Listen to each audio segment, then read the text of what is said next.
सतरंगी सतरंगी सतरंगी रे, आसमां में उड़े पतंगे सतरंगी रे, पकड़ो रे पकड़ो अपनी मनरंगी रे, सतरंगी सतरंगी सतरंगी रे, सतरंगी सतरंगी सतरंगी रे।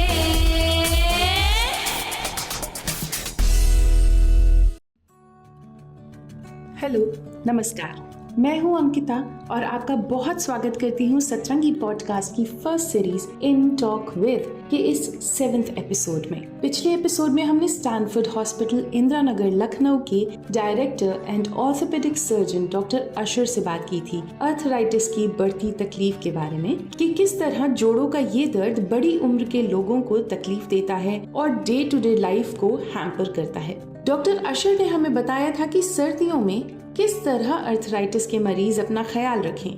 आज के इस एपिसोड में हम डॉक्टर अशर से ही बात करेंगे और जानेंगे कि आजकल की यंगर जनरेशन और साथ में बड़े भी किन रीजंस की वजह से स्पॉन्डिलाइटिस या स्पॉन्डिलोसिस से परेशान रहते हैं। स्पॉन्डिलोसिस और स्पॉन्डिलाइटिस एक ही चीज के दो नाम हैं।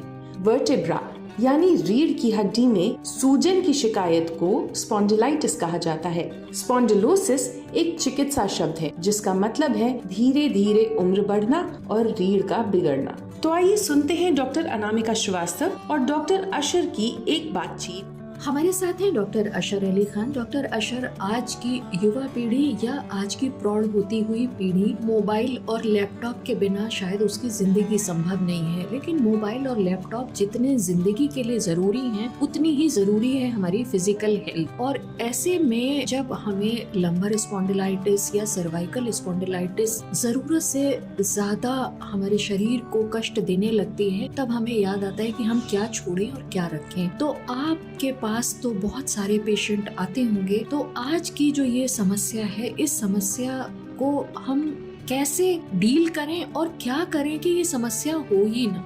जी, ये बड़ा इम्पोर्टेंट सवाल आपने पूछा। आजकल स्क्रीन टाइम बहुत बढ़ गया है। एक डिवाइस छोड़ता है इंसान तो दूसरे डिवाइस पे चला जाता है। मोबाइल से आप छूटे तो लैपटॉप पे, लैपटॉप से छूटे तो वो डेस्कटॉप पे, वहां से अगर आप रिलीज हुए तो टीवी की तरफ देखने लगे। पढ़ना लिखना तो बिल्कुल बंद हो गया है, सिर्फ सुनना और देखना यही लर्निंग का मेथड रह गया। किताबों को अपना दोस्त बनाइए, मोबाइल आपका दुश्मन है। मैं यही कहना चाहूंगा। मोबाइल से जैसे ऑर्थोपेडिक प्रॉब्लम की बात की जाए तो सर्वाइकल स्पॉन्डिलोसिस, लंबर स्पॉन्डिलोसिस, ये सारी चीजें बढ़ जाती है। मिस यूज ऑफ नेक होता है। आप जब मोबाइल पे देखते हैं गर्दन झुका के देखते रहते हैं या आड़े टेढ़े तरीके से देखते रहते हैं। कोई भी स्क्रीन का यूज जब आप करते हैं तो कोई जरूरी नहीं कि बिल्कुल आप प्रॉपर तरीके से यूज कर रहे हैं। दूसरा, कमर का भी इस्तेमाल, आप आड़ा टेढ़ा होके मोबाइल देखते रहते हैं या टीवी देखते रहते हैं या लैपटॉप या डेस्कटॉप पे काम करते हैं, तो उस पे भी प्रॉपर पोस्चर में बैठना।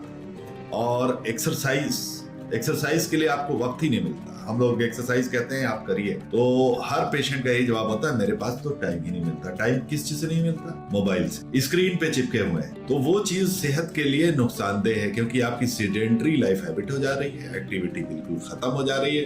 आंखों के लिए भी बहुत नुकसानदेह है, नजर के लिए बहुत नुकसानदेह। आजकल आप देख रहे होंगे छोटे छोटे बच्चों को चश्मा लग जा रहा है, और ज्यादातर बच्चों को, पढ़ने वालों को चश्मा लग जा रहा है। और इसके पीछे अब क्या बताएं, कोविड भी बहुत रिस्पॉन्सिबल है। कोविड ने क्या किया कि बच्चों को ऑनलाइन स्टडीज शुरू हो गई और वहां से उनको लत लग गई इसकी। दूसरा, इससे साइकेट्रिक डिजीज भी हो रही है। अगर आपको स्क्रीन से दूर कर दिया जाए तो आप बेचैन होने लगते हैं। आपके पास आपका मोबाइल ना हो, हर किसी के पास ये सिम्टम दिखेगा। थोड़ी देर बाद वो जेब टटोलने लगेगा, कहाँ गया। और आवाज नहीं आ रही है तो लगेगा हम दुनिया से बाहर तो नहीं हो गए। जी। तो वो एक तरह की साइकेट्रिक डिपेंडेंस हो गई है आपकी स्क्रीन के ऊपर। आप हमेशा उससे कनेक्टेड रहना चाह रहे हैं और उससे दूर नहीं रह पाते। दूसरा, सोशल मीडिया भी जो है एक एडिक्शन हो गया है उस चीज का। अगर आप मोबाइल के टोन पे या उसके रिंग बजने पे अपने आप को रोक नहीं पाते और बिल्कुल बेचैन हो जाते हैं जब तक वो चीज ना देखें, तो ये समझ लीजिए ये इनिशियल सिम्टम है एक साइकेट्रिक डिजीज का। जिसके लिए एक प्रॉपर नाम भी दिया है साइकेट्रिस्ट ने। अभी तो मैं भूल रहा हूँ, मैं ऑर्थोपेडिक सर्जन हूँ, मुझे नहीं मालूम, लेकिन इस चीज के लिए एक प्रॉपर डिजीज का नाम दिया गया है जो आप मोबाइल से दूर नहीं रह पाते।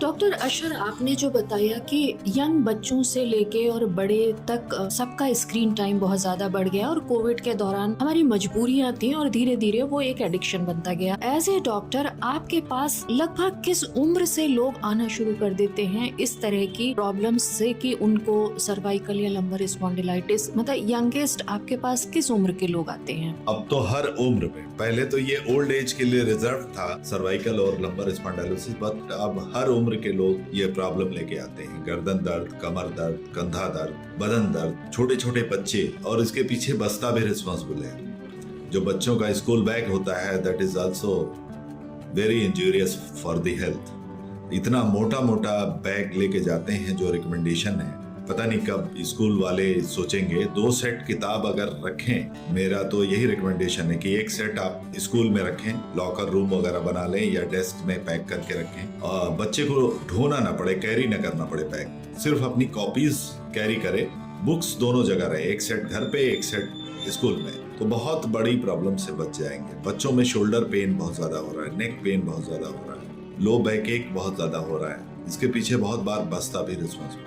डॉक्टर साहब, जो आपने बात कही है, क्योंकि बिल्कुल नर्सरी केजी से बच्चा जितना बड़ा है उससे ज्यादा भारी उसका बस्ता है, तो ये जो नर्सरी केजी यानी कि 3 से 4 साल की उम्र से भारी बस्ता बच्चा कैरी करने लगता है और आगे कम से कम 12 तक तो उतना भारी बस्ता वो कैरी करता ही है, तो ये जो कम उम्र से उसकी रीढ़ की हड्डी पे, कंधों पे, पीठ पे जो वजन पड़ रहा है, और क्या उससे डिफॉर्मिटीज ऐसी हो सकती है जो जीवन भर उसको प्रभावित करे? हाँ बिल्कुल बिल्कुल, पोस्चरल प्रॉब्लम होती है, डिफॉर्मिटी आ जाती है, स्पाइन टेढ़ा होने लगता है। कंधा अगर 1 साइडेड बैग टांगते हैं तो एक साइड से उसकी उठाने की आदत हो जाती है, मसल इम्बैलेंस होता है, बहुत सारी चीजें हैं। और हमें नहीं लगता कि स्कूल बच्चों को नागरिक बना रहे हैं या फिर कुली बनाना चाह रहे हैं। इतना ज्यादा वजन बस्तों का लदवा रहे हैं कि बहुत ही इनह्यूमन है। हम लोग अपने बच्चों का बैग जब उठाते हैं तो उठाने में तकलीफ हो जाती है, लगता है यार इतना भारी है, और वो छोटा सा बच्चा उठा के लेके जाता है और वो लगभग दिन भर उसको कैरी करता है। जी जी जी, इसके लिए बिल्कुल एकदम रिकमेंडेशन होना चाहिए कि किस क्लास के लिए कितने वजन तक बच्चा उठा सकता है। इसके लिए बिल्कुल नेशनल गाइडलाइन होनी चाहिए, बैन होना चाहिए। ये मैं हमेशा मीटिंग्स में ये बात उठाता हूँ। डॉक्टर साहब, बच्चों को भी क्या कुछ एक्सरसाइज या अपने कुछ रूटीन में कुछ चीजें फॉलो करनी चाहिए, क्योंकि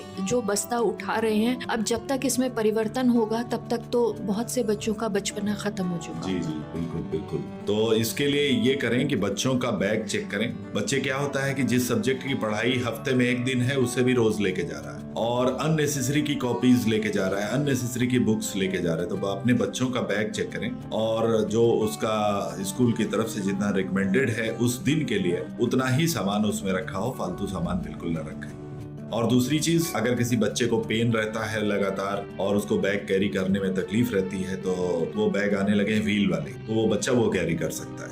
बहुत बहुत शुक्रिया doctor Ashar. Thank you, Dr. Anamika Srivastava or Dr. Ashar Ali Khan for very insightful talk. Definitely as parents, हम सबको बच्चों के बैग ज़रूर चेक करने चाहिए। बच्चों का स्क्रीन टाइम लिमिट करना चाहिए और उनके पोस्चर्स का भी ध्यान रखना चाहिए। क्या आपके भी कुछ सवाल हैं ऑर्थोपेडिक से जुड़े, तो हमें कमेंट्स में ज़रूर बताइएगा। हम आने वाले एपिसोड्स में डॉक्टर अशर से उनके बारे में ज़रूर बातचीत करेंगे। इसके साथ आप हमें इंस्टाग्राम और फेसबुक पर भी ज्वाइन कर सकते हैं। हमारा हैंडल है podcast.satrangi। हमारा ईमेल आईडी है podcast.satrangi@gmail.com। ऐसे ही इंफॉर्मेटिव कंटेंट के लिए हमारे चैनल को सब्सक्राइब ज़रूर करिए और हमारे वीडियोस भी शेयर करिए। फिर मुलाकात होगी जल्द ही, तब तक के लिए नमस्कार, बाय बाय।